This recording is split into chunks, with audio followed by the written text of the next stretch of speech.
Hey, folks, welcome to the Battles of the First World War podcast. Joining us this evening is Miss Kristin Stelfox, here to discuss some of the Great War's earliest war correspondence. Now, this topic by itself is of interest, but let me add the key detail that these early correspondents were women. For the time period of World War I, this is really something quite new and path-breaking, and with the passage of time, these women have been largely forgotten. And we're here today to say their names again and tell their stories. The book we'll be referencing in this episode is Chris Dubb's An Unladylike Profession. The overview on the Thrift Books website is as follows. And quote, an eye-opening look at women's war reporting, An Unladylike Profession is a portrait of a sisterhood from the guns of August to the corridors of Versailles. When World War I began, war reporting was a thoroughly masculine bastion of journalism. But that did not stop dozens of women reporters from stepping into the breach, defying gender norms and official restrictions to establish roles for themselves and to write new kinds of narratives about women and war. Chris Dubbs tells the fascinating stories of Edith Wharton, Nellie Bly, and more than 30 other American women who worked as war reporters. As Dubbs shows, stories by these journalists brought in women from the periphery of war and made them active participants, fully engaged and equally heroic, if bearing different burdens and making different sacrifices. Women journalists traveled from belligerent capitals to the front lines to report on the conflict, but their experiences also brought them into contact with social transformations, political unrest, labor conditions, campaigns for women's rights, and the rise of revolutionary socialism. End quote. With that, Kristin, welcome to the podcast. Thank you. That is such a great summary of a really awesome book that I'm really happy through your podcast more people are going to get into their hands. Yeah. So let's get right into it. Let's start with yourself. So Kristin, if you would. So Kristin and I, well, quote unquote, met through the New Ypres League, thanks to Roger Stewart. So the New Ypres League group, which we'll have to link to it in the show notes. Sure. Through the WhatsApp group there, we started communicating back and forth, and then it was like why don't you come on the podcast and let's talk about some stuff here. So, Kristin, if you would, please tell us about yourself. What has drawn you into studying the Great War? And I know that in a previous conversation, you mentioned you have relatives buried both in France and in Gallipoli in Turkey.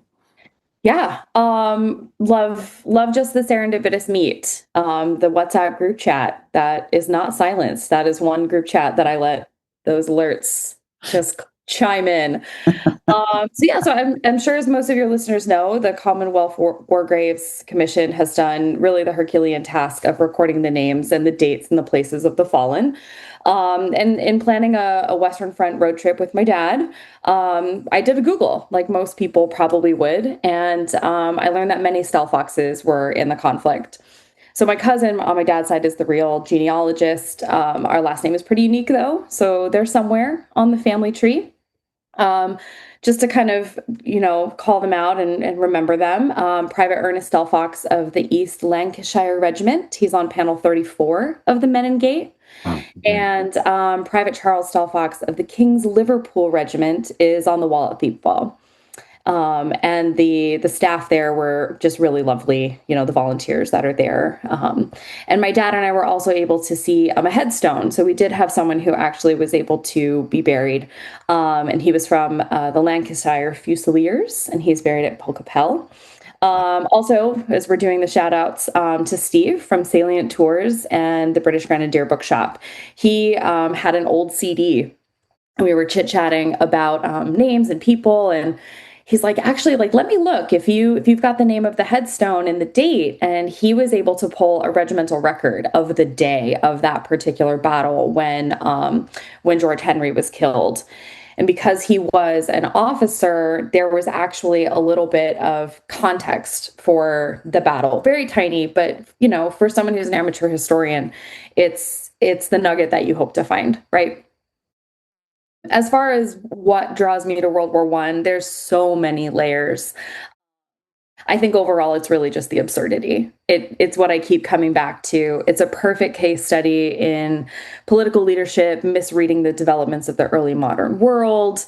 As much, which I think the women in the book really kind of highlight, is it's the folly, right? It is the end of an era and the beginning of this incredibly modern conflict that I don't think that they would have imagined coming at the speed that it does. Like you, I'm a teacher. So Yeah. the absurdity of the assassination is always the story that my kids love. So my sophomores are always pretty confused also that this could have been solved at Christmas, Thanksgiving. Like, get the family together. What are we doing? And so it all just seems pretty senseless to them. So I think that is it's an enigma. So I love the riddle that can't be solved. Yeah, and gosh, so many thoughts that happened of like how the assassination of one archduke, who like probably very few people knew about back then, um, because they weren't involved in that world. But yeah, like how that led to this massive conflict that even Gavrilo Princip, the Serbian gunman, was like, yeah, man, didn't mean to start a world war with this Right. before he dies, even before the war ends. Yeah, and the absurdity to me always calls to mind. There's like I believe it's at Verdun where this German unit is attacking a French unit, and the French unit they eventually surrender. The survivors surrender, and as they're surrendering, the German officer comes up to them and is just like, wow, like just want to tell you guys did a great job defending your position. Amazing, really impressive. Good And game. it's just like, What? yeah, yeah, like they were just killing each other a few minutes ago, and now the guy is like practically shaking hands with them. It's just, yeah, you can't make this stuff up. Right. But isn't that such like a great example of, I mean, the French are wearing bright red because that's the Napoleonic uniform that we will wear. And I don't care if you can spot me from 150 yards. That's what we wear. Right, That level of not understanding that the game has totally changed. right, right, right. Exactly. So, what's drawn you to the stories of these women war correspondents? Yeah, I feel like you should get a little paycheck for all of the calling out and highlighting of other programs that we're going to talk about. I found this book through my work in my American History Masters, through a partnership with Gail DeLerman, so the American History program there. One of our lead scholar for my World War I class was Professor Michael Nyberg, who obviously, if you are in the World War I space, you know him. Yes.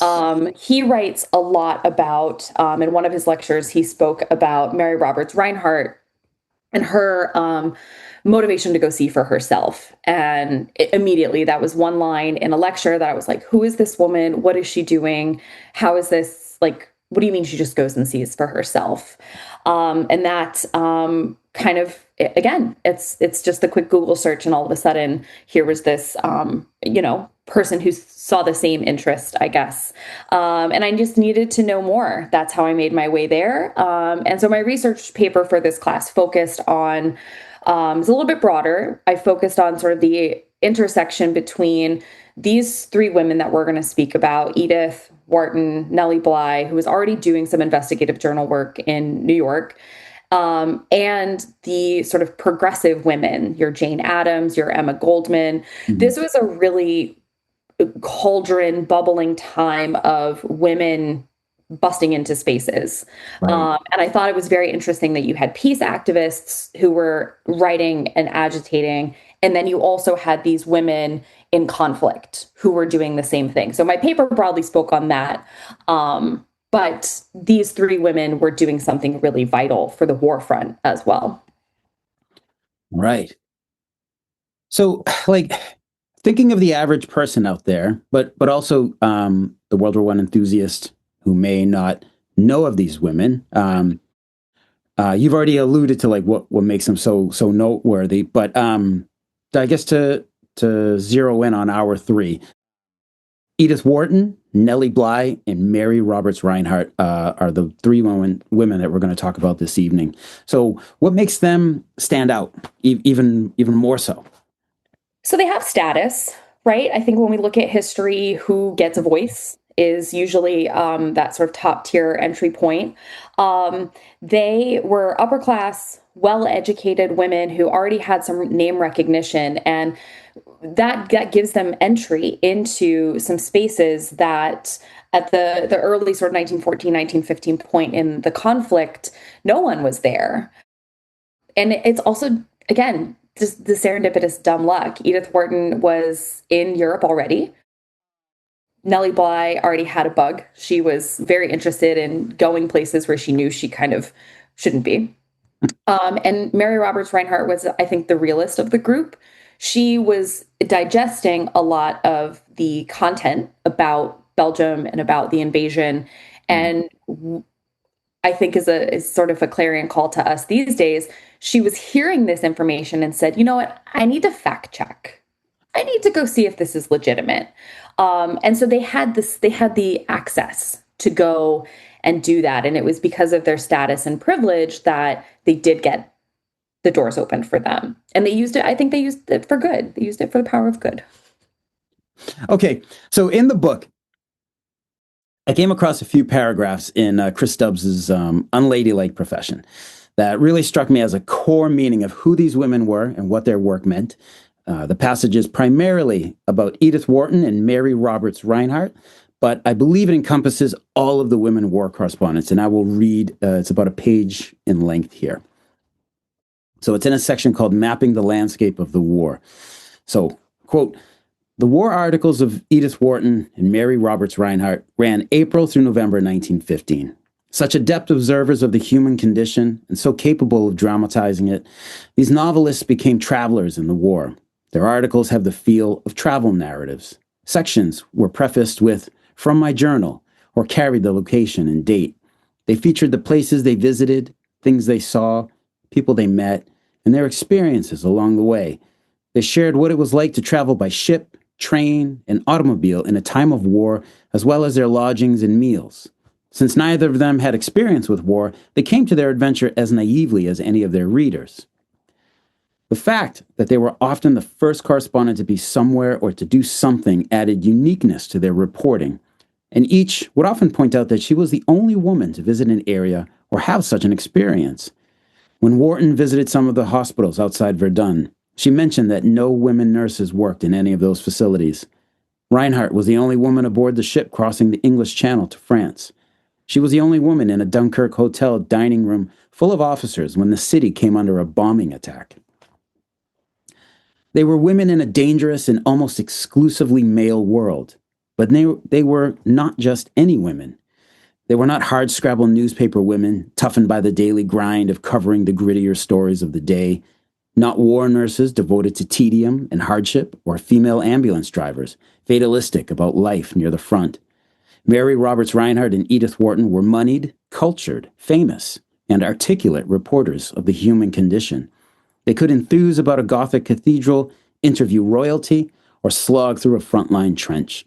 To see them wallow through muddy battlefields or face the dangers of snipers and errant artillery fire was more of a shock to the reader's sensibilities.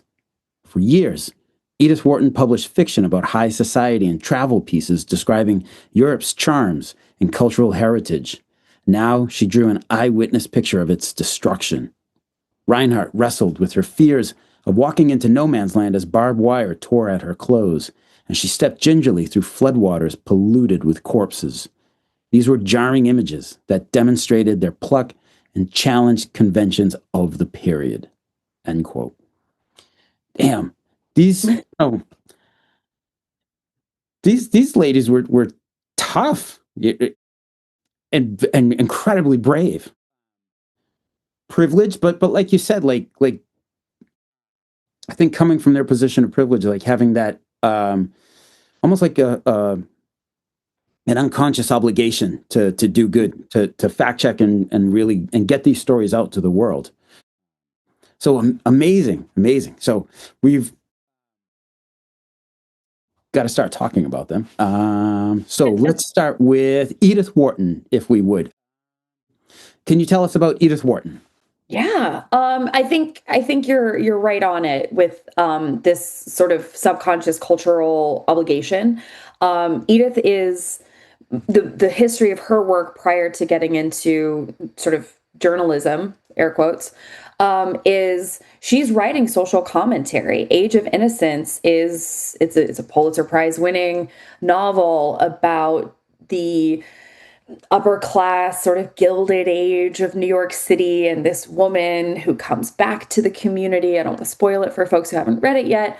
And she brings newness. She challenges the sort of Vanderbilt style of living during the Gilded Age, if you will. Right. And that sends Edith obviously out into, popularity and things of that nature. But by this point in their lives, these women are they're on the sort of sunset years. I don't want to say that as a older woman, but they are like in this time period. They should be mothers, they should be grandmothers, they should be settled down, and Right. that is neither the case for any of them. They're in their 50s, but they are still wanting to see and do, and so obviously. Edith Wharton is already in Europe. She is there. She's been living in France for 7 years. So she is a bit of a Francophile. She has this affinity for the countryside. She knows the landscape. And she, much like Mary Roberts Reinhardt, she actually used the women's work of charity to get into these spaces. So they're coming at this from a different angle Mhm. rather than I'm a reporter, I have press credentials, I want to get in there, show me the goods. Right. Um, they want to see, as you mentioned in the quote, where are the women? What's happening to society? She establishes sewing circles inside of France to send product to give women who are fleeing the front, who are coming into Paris, jobs because we have a refugee crisis. Mhm. This is all of the what's a good word to describe it? This is the secondary part of conflict, right? You've got your battle lines on the front, but you have all Right. this periphery Yeah. damage, and Right. she's Right. catching that and going, "I need to go see more." Yeah. I'm not sure if it was.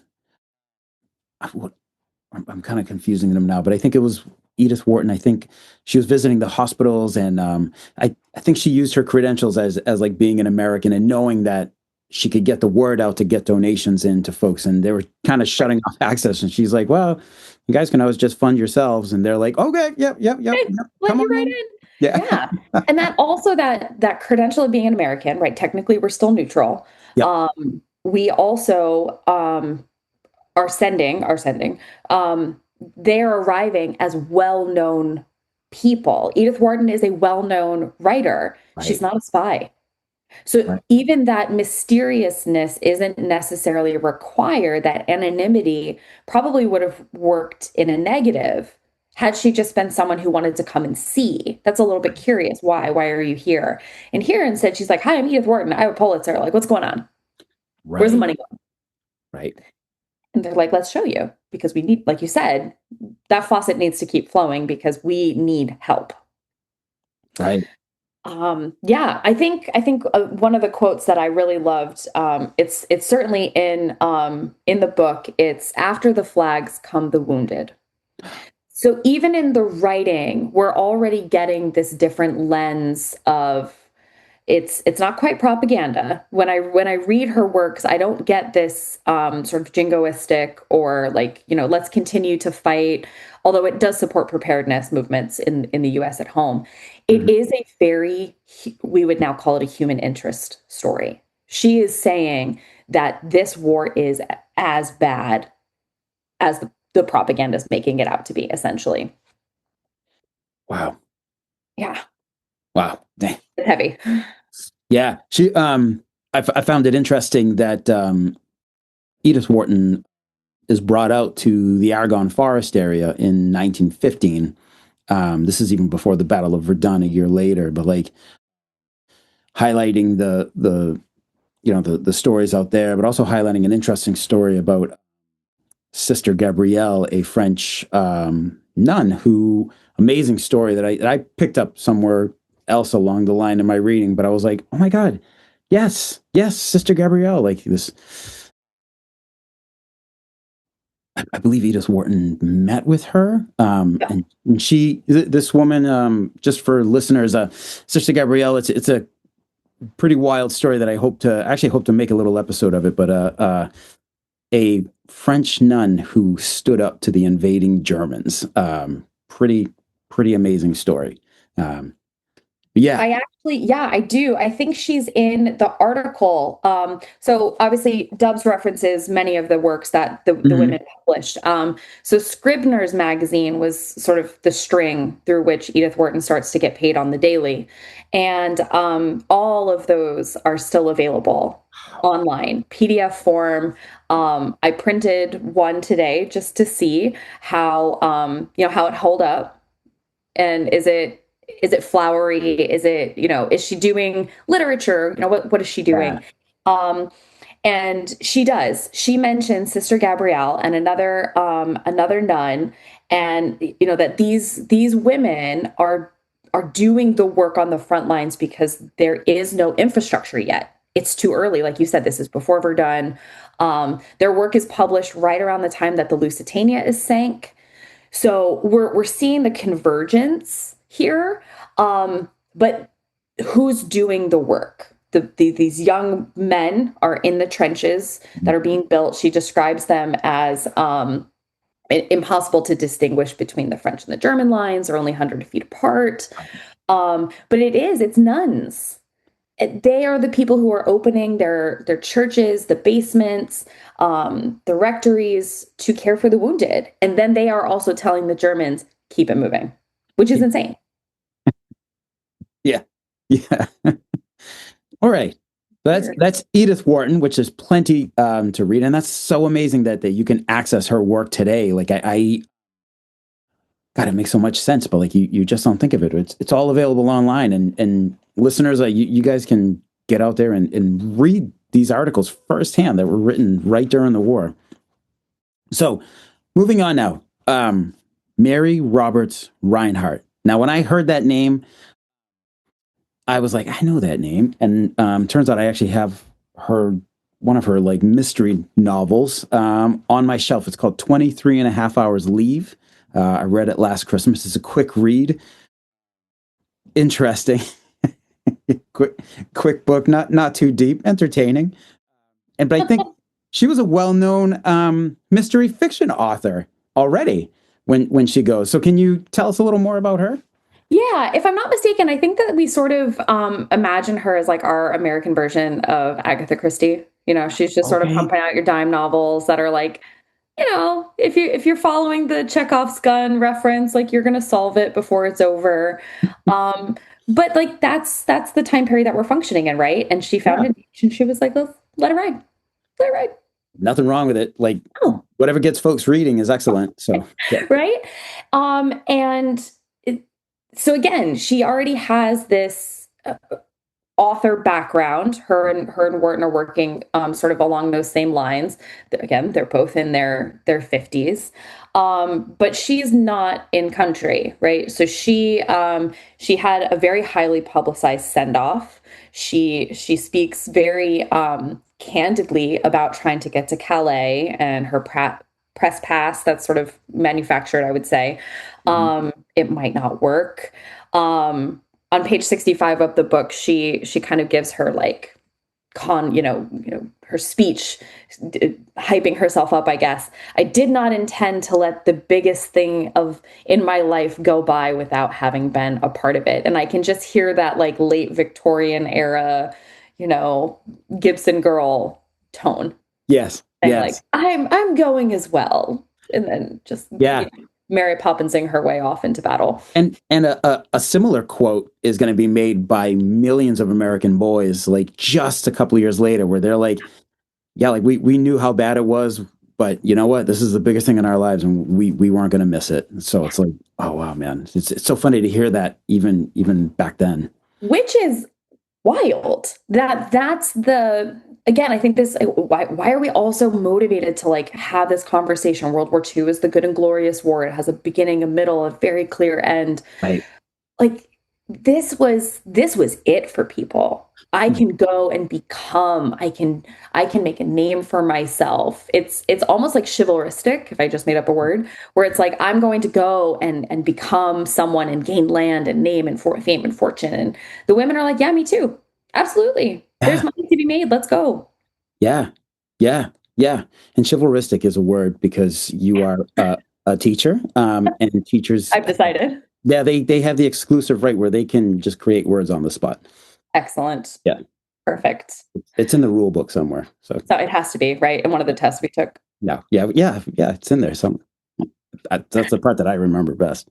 Um, so Mary Roberts Reinhardt. Now she also, um, if I'm not mistaken, she also kind of backdoors her way onto the front. Like she gets attached to the Belgian Red Cross, Yep. um, and that kind of that guarantees her some access. But then the Belgian army, French army, British army were like, absolutely not. Nobody's getting near the front. But the Belgian army was like, you know what? Do you want to talk about, the rape of Belgium? Yeah. And you want to see the front? We'll take you to the front. No problem.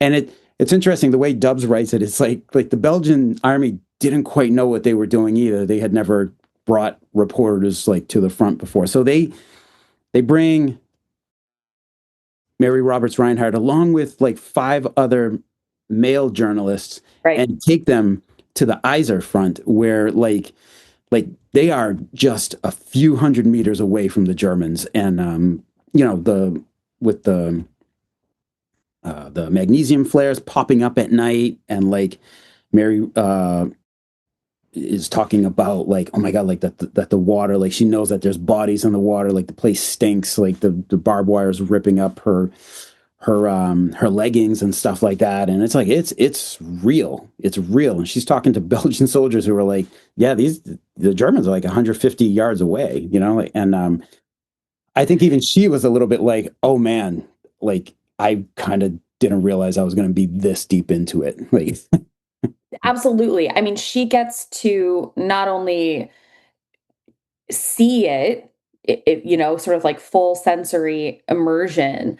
Um, that there's five more British correspondents that then show up because again, like I think the push and pull, and we probably have seen this also in modern conflict, right? You want the news out of successes, you want to gin up that patriotism and interest and home front support, but at the same time, you also want to censor, and they haven't, as you said, they haven't figured out how to do that quite correctly yet.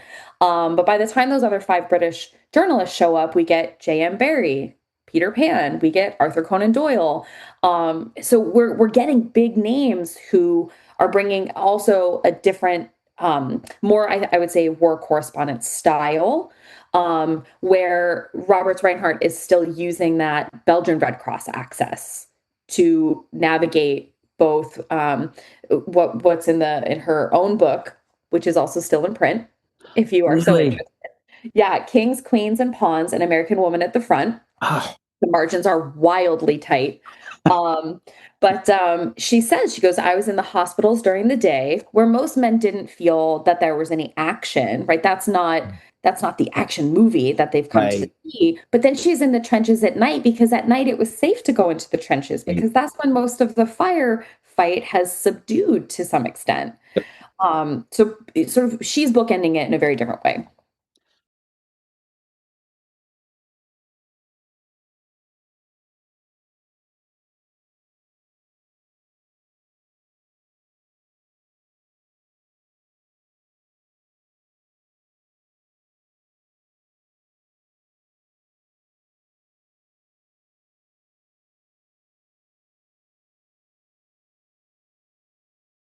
Amazing, amazing.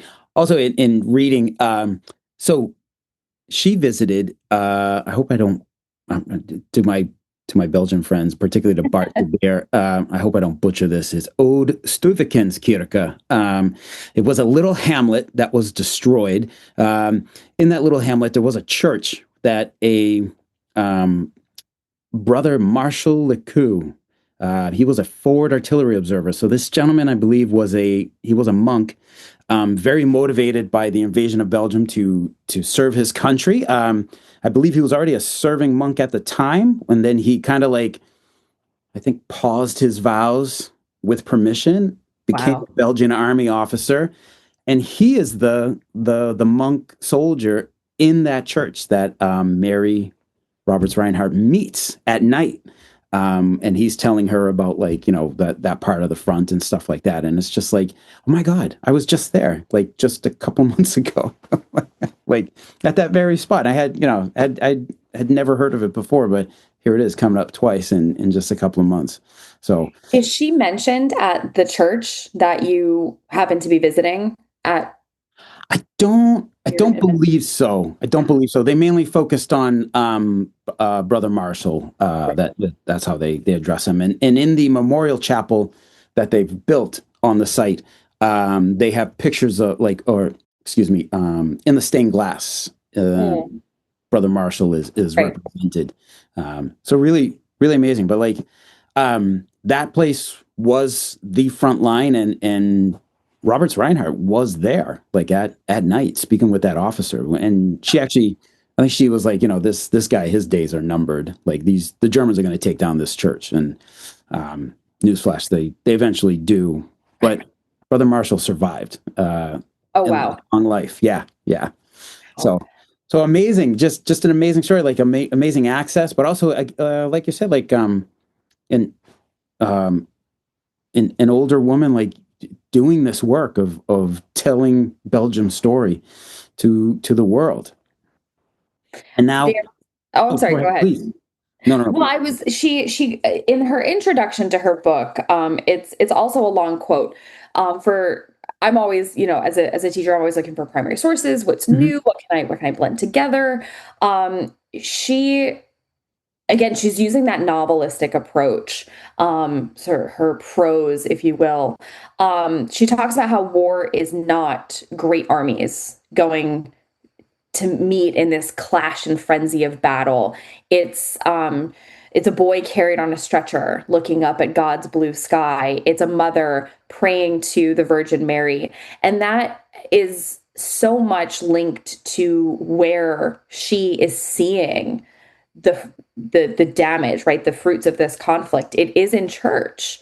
It is in these spaces where um dulce et decorum est, like, there's no glory in this. It is Right. painful, it is sorrowful, and the days are numbered, even if you are in the most holiest of spaces. I feel like those two quotes could just sum up, here's this dream, and then here's this dark reality. But she's committed. She is committed to being there. And I think the truth telling is what motivates her more than someone like Nellie Bly, who Nellie's just nuts. She wants to just go see some things, do some things. We love Nellie Bly. Yeah, I gotta say, I love Nellie Bly too, and this is so we got to start talking about her. And if you can you give us some of her background, because stunt journalism, we need to Yeah. hear more about it. I came across Nellie first in desperately looking for an extra credit assignment, and industrial period, what's going on, what's new and exciting. I'm in the weeds. And I hear about this woman who wrote for, yellow journalism. She's working for Pulitzer. She's a New York girl. And she decides to pretend that she's insane and get herself admitted to Blackwell Island, which is now Roosevelt Island in New York. You take the tram there. And she gets herself admitted to the insane asylum to see exactly just how bad it is. And it's so bad that she cannot get herself out because she's now decided she's got enough copy, she's ready to go home, and she tells the hospital people, the guards, "Hi, I'm normal. My name's Nellie Bly. I work for Joel Pulitzer. Can I go home now?" And And they're they're like, like, "Yeah, yeah, whatever. whatever, crazy lady." And it takes her boss to get her out, and it becomes this amazing story that sells millions of papers, because who wouldn't want to read this? There's movies made about it now. And that just just jettisons her career into, 72 days around the world to see if she can beat the 80 days around the world, Yep. but Jules Verne. And um, so this works in her favor, obviously, where she will jump out of an airplane if that technology had existed at the time. I think Right, she right. said, like, yeah, whatever, let's go. Now she's reporting. She was the one reporting out east, and she was Yes. pretty much the only person. I know she was out there in the fall of 1914, and so her articles weren't really published until early 1915. But she was pretty much not just the only woman correspondent, but the only correspondent. Period. Reporting out there, correct? Yeah, she had already been in Vienna for a little while. And again, she had fame, so she was not accused at all of being a spy. That Mhm. sort of worked in her favor, the lack of anonymity. But yes, you are correct. She, right place, right time, which I think is so serendipitous for any good war reporter. You get in with the right unit, you see the right thing. But yes, so she had no intention of being first. She was there. She almost, the way that I imagine it happening, and I think it's sort of painted in the book, is that she just kind of got there. The front line came to her, if you will. Yes. Um, and so her articles were Nellie Bly on the firing line, which again is very apropos of the time period. But like you said, this was where there was some delays in censorship. There was a delay in getting her works published, but she was also attacked in the press for writing about what she ate, where she slept, what she was doing, rather than quote unquote real war. But what she was experiencing is what soldiers were experiencing. That Exactly. is real conflict. Right. You're not always fighting. You're sitting in the trench. You're getting trench foot. You're cold. You're wet. It's raining. That's Yep. war. Yeah. Yeah. I think she wrote about seeing like a shack full of guys like dying of cholera, and it's just like, yeah, like that's war too. Like a lot of these guys just die of disease. Like Yeah. it's awful. Yeah. Yeah, really amazing. And I think I also like so she's traveling like with the Austro-Hungarian army, and I mean, but there's like all like even like Austro-Hungarian army officers who you would think like they're gonna have no idea who this woman is, but they're all like, "Oh my God, it's Nellie Bly!" Like, so she was really like Hey, world well, you're famous. here too. Yeah, amazing. Like these, I mean, like that's why we're here talking about these stories, because like they are incredible and they're true, man. You know, like Right. Right.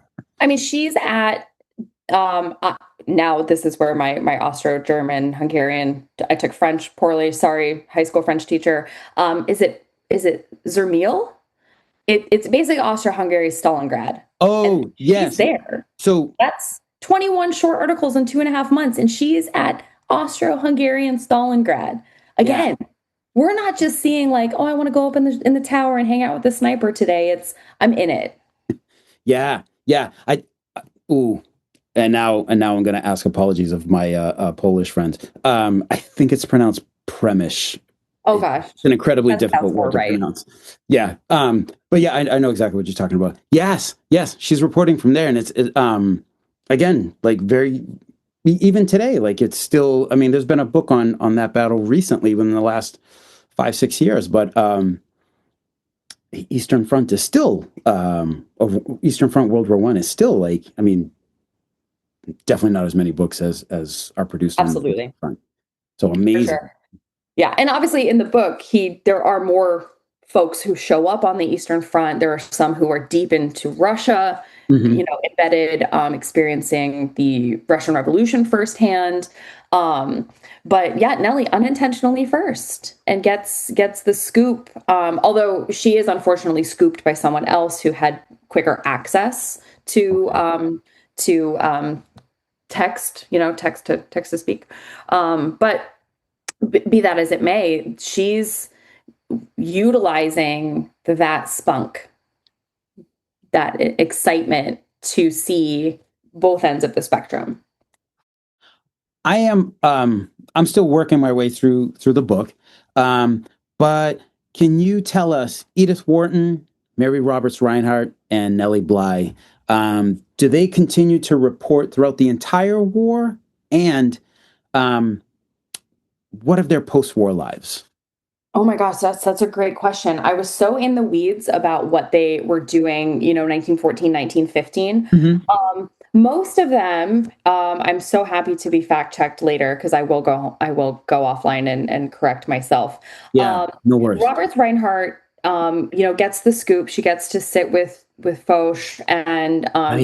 he goes over the map with her.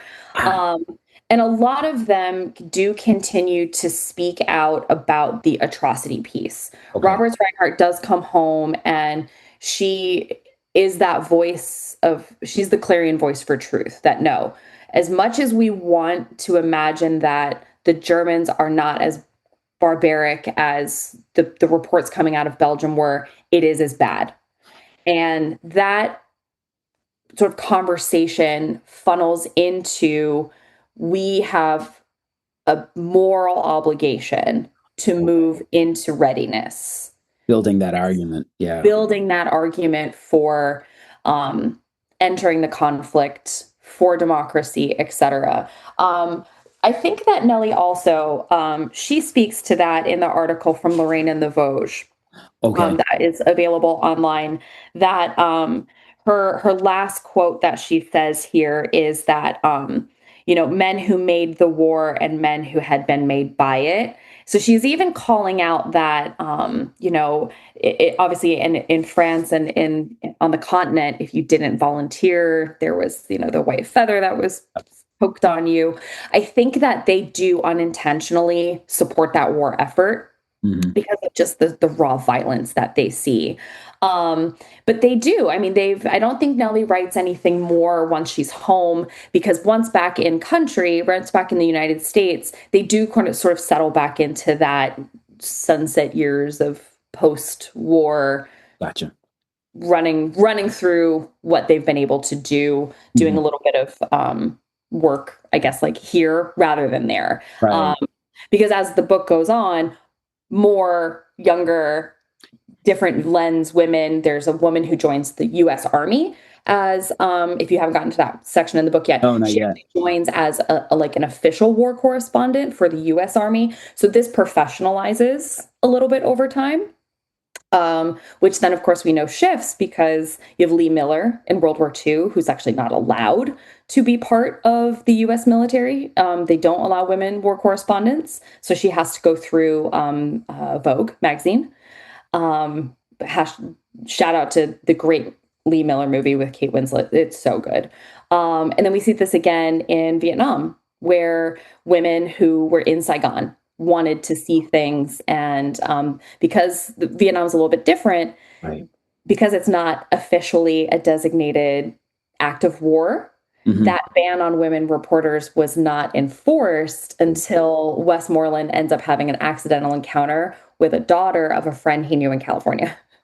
And then Wow. he's like, these women can't be here. This is unsafe. Yeah. Yeah. And the women band together as the war reporters, and get that overturned. So they're allowed to go back out into the field. Wow. Wow. Yeah. So there's Wow. a whole genre of women war reporters that Yeah. is just waiting for your audience to discover. Amazing. Amazing. But these women and these three that we've been talking about and the others mentioned in the book, they are these are like the real path breakers. Like like they really opened up the way for this. They're the real deal. Yeah, stunning, stunning. And folks, like you've got to read about Nellie Bly. I mean, it is she's just an extraordinary person. She's Like, nuts. yeah. And if you're a New Yorker and you've only been to Roosevelt Island a handful of times, you're taking the tram. If you're a tourist, make sure it's on your list, because there is some work. There is some plaques for her there. So she's a New York girl. Oh, Yeah. amazing. Super cool. Super cool. Kristin, thank you so much for coming on the podcast this evening. What a fantastic episode. This has been the best. That's awesome. Well, I'm glad. I'm glad. Yeah. So, folks, we have an unladylike profession. My apologies. We'll link to it in the show notes. We will link to anything else that we can. Kristin, if you can send me So links of like how to get some of Edith Wharton's stuff. We'll put that in the show notes as well. Absolutely. Yeah. And any future projects or anything else you're going to be working on in the future or studying? Yeah. So this coming, I'm not sure when this podcast is going to air, but Columbus Day weekend, I will be at the Pennsylvania Historical Society Conference, Okay. talking about slavery in the Atlantic, which is a wild pivot from World War One. Yeah.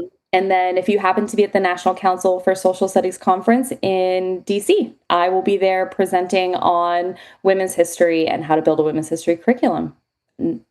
Saturday morning, I think, Friday morning, one of those mornings, very early. Coming up this week. Coming up this December. Wow. Yeah. Wow. Amazing. So if you happen to be in DC, say hi and, let's connect. All right. All right. Well, very cool. Thank you. All right.